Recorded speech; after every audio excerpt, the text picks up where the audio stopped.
Hello everyone. अपने last video में हम डिस्कस कर रहे थे फीमेल में होने वाली कुछ कॉमन प्रॉब्लम के बारे में। आज हम बात करेंगे उन्हीं में से एक और कॉमन प्रॉब्लम के बारे में, जिसको कि हम लोग ओवेरियन सिस्ट कहते हैं। देखिए, हर फीमेल में यूट्रस के दोनों तरफ दो छोटी छोटी ओवरी होती हैं। तो कई बार तो पेशेंट को यही नहीं पता होता है कि उनको गांठ ओवरी में है या उनको यूट्रस में है। तो जो ओवरी की गांठ होती है उसको हम लोग ओवेरियन सिस्ट कहते हैं, और जो यूट्रस की गांठ होती है उसको हम लोग फाइब्रॉइड कहते हैं। तो ओवरी में जो गांठ होती है वो यूजुअली दो तरह की होती है। एक तो फंक्शनल गांठें यानी कि फंक्शनल सिस्ट होती हैं, जो कि अ, बनती रहती हैं और अपने आप डिसॉल्व होती रहती हैं। ये कोई तरह से नुकसान नहीं पहुंचाती है और ना कोई इसके साइड इफेक्ट्स होते हैं। दूसरी तरह की गांठें, उसको हम लोग पैथोलॉजिकल कहते हैं, ये ना कोई बीमारी का संकेत होती हैं। तो इसके बारे में हम नेक्स्ट वीडियो में डिस्कस करेंगे। आज सिंपल बताएंगे कि जो फंक्शनल सिस्ट है वो क्या होती है। तो हर फीमेल के ओवरी में फॉलिकल्स बनते रहते हैं, और ये यूजुअली पीरियड के बाद 50 डेज से बनते हैं, और इनमें से एक खाली फॉलिकल जो होता है वो मैच्योर होकर के अंडा रप्चर करता है। तो और वही बाद में अगर इस फॉर्म से मिलता है तो उस समय बच्चा रुक जाता है। अगर मान लीजिए किसी तरह से ये फॉलिकल रप्चर ना हो और जो उसका अंडा है वो फॉलिकल के अंदर ही अंदर बढ़ता रहे, तो उसको हम लोग फॉलिकुलर सिस्ट कहते हैं।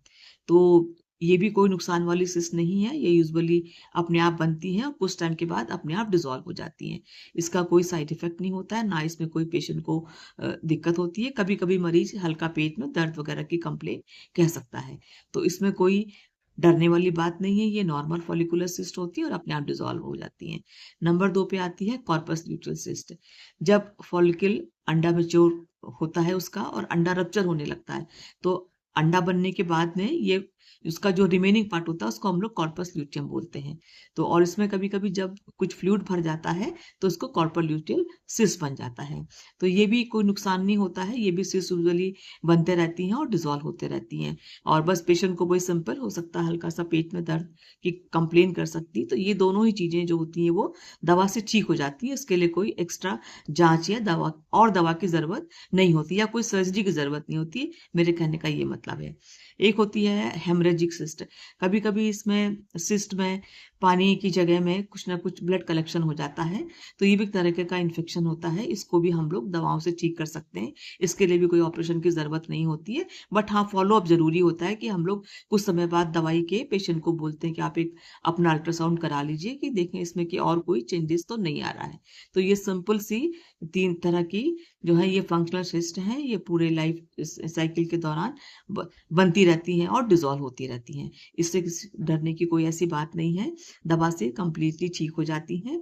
और अगर आपको लगता है कि जो इनका साइज यूजुअली हम लोग 5-6 सेंटीमीटर तक का नॉर्मल मानते हैं, और अगर इससे ज्यादा बढ़ती हैं तो फॉलोअप के लिए पेशेंट को छोड़ते हैं। तो हर 3-3 महीने बाद पेशेंट को बोलते हैं कि आप अल्ट्रासाउंड करा लो और इसको फॉलो करते रहो। अगर साइज में कुछ बदलाव होता है या और कोई फर्दर चेंजेस इसमें आते हैं तो हम लोग कुछ और जांचें कराते हैं, जिसमें कि हमने एमआरआई करा लिया, सीटी स्कैन करा लिया, कुछ इस तरह के ट्यूमर मार्कर होते हैं ब्लड वाले, वो करा के कंफर्म कर लेते हैं कि ये कोई हार्मफुल वाली सिस्ट तो नहीं है। और अगर कुछ निकलता है तो हम लोग उसके अकॉर्डिंग फिर पेशेंट को फॉलोअप के लिए आगे बताते हैं। तो आज तो इतना ही था। नेक्स्ट वाले वीडियो में हम डिस्कस करेंगे पैथोलॉजिकल सिस्ट के बारे में।